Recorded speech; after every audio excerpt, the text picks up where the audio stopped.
Hello everybody, this is Cheri at DJ Sundries, and I really hope you are enjoying this video series of all about Christmas tags. Now we've had lots of different tags doing different techniques with varying degrees of difficulty. Now what I'm going to tell you is I don't believe that tonight's tag is difficult per se, but it might take a little bit more thought and planning. And if you felt like you were going to want to mass produce this, I would allow quite a bit of time because there are lots of little fiddly pieces. But the result is pretty amazing, and I can't wait to show that to you. And so we are starting with this die set from Tim Holtz from Christmas 2022, and this is so much fun. Twig and Stump are just, I love snowmen anyway, and they are just so fun, and you have so many different ways that you can stylize them.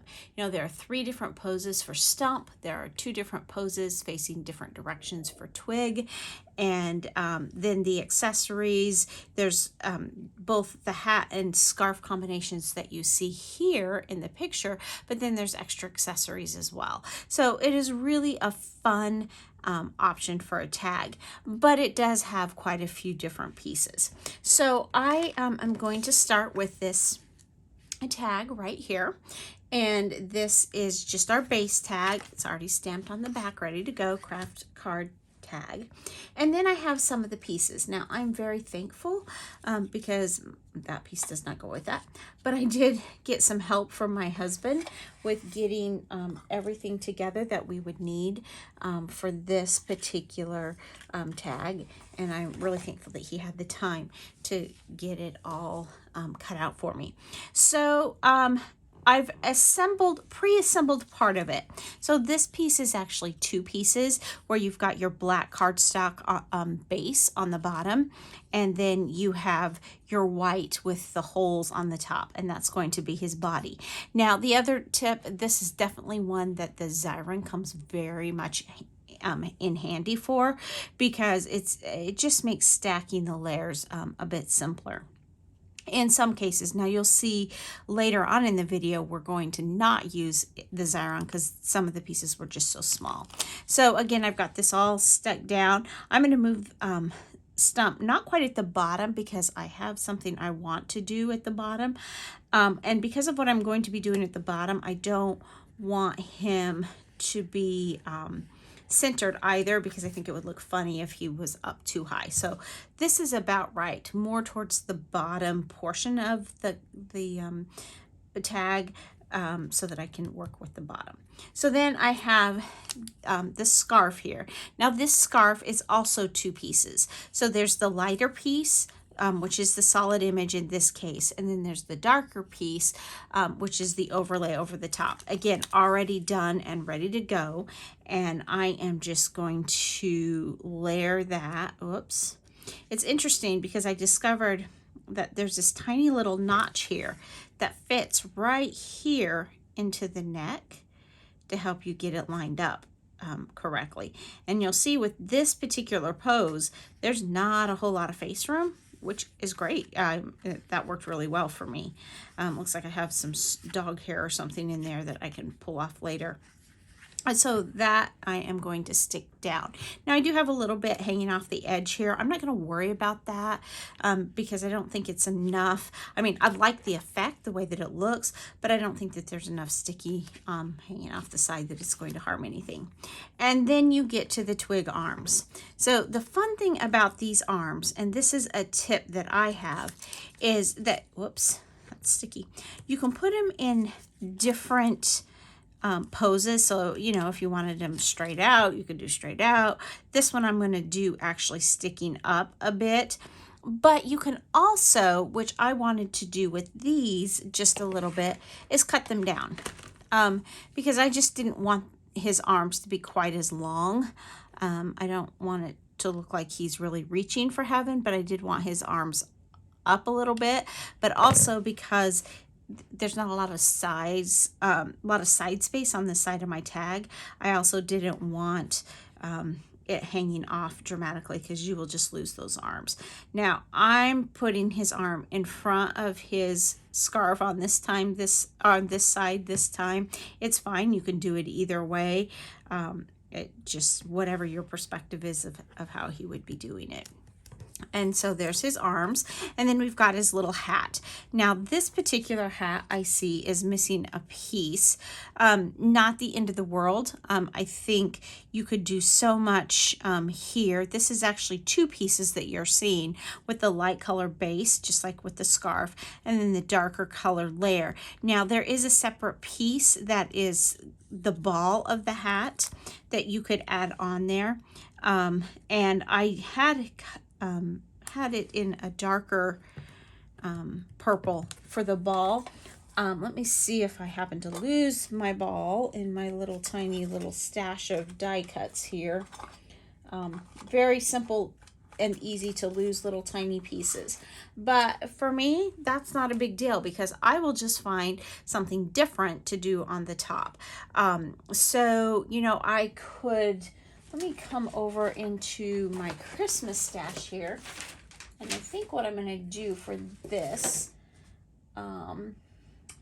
is grab my Tim Holtz. Bear with me here. My little tray, my tin of goodies. Isn't that fun? I love this little tin of goodies. And I think what I'm going to do is I am going to pull out one of these little, do I want to go white? I think I want to go white because I was going with purple. So I'm going to pull out one of these little purple, whoops, these little purple beads. And we're going to stick that right on top of his ball, on top of his head for the little ball of the cap. Many years ago, when I was newer to stamping and stuff, you could get this puff embossing type. It wasn't embossing, but you treated it like embossing. It was like a puff paint, and you would put it on your project and you would let it dry part way, and then after it had dried for a while, you would go back in and use your embossing tool, and it would puff up like a marshmallow. Does anybody remember that stuff? I think that would be perfect for this. You could also, you know, just put some glossy accents in that area and just make it shiny. But for me, I'm just going to put that little ball on there, and we're going to call it a day. So that is the everything except for, yes, you guessed it, we're still missing the nose. So the nose, I have several noses here cut out, and I have them in two different colors of orangey yellow. So I'm going to just choose, I don't care which ones I choose for which, as long as I choose a different color for each layer. So for the bottom layer, I'm going to choose this lighter color. Now, what I have found worked really well for me is to use this Zig two-way pin. And I want to be sure that I have the right side down, because I want to put glue, obviously, on the back side. So I'm just going to put some of this Zig two-way, and this is what for me I felt worked the best, so that I wasn't making a big mess everywhere. And for this one, because his scarf is so close to his face, I actually wanted the carrot nose pointing down, and so I put it over the scarf so you wouldn't lose it in the scarf. So that's the first layer. And then the second layer, I'm going to choose the darker piece. Now, I don't have a huge contrast between my oranges here, and for some reason that one's sticking together, so let's get a different one. And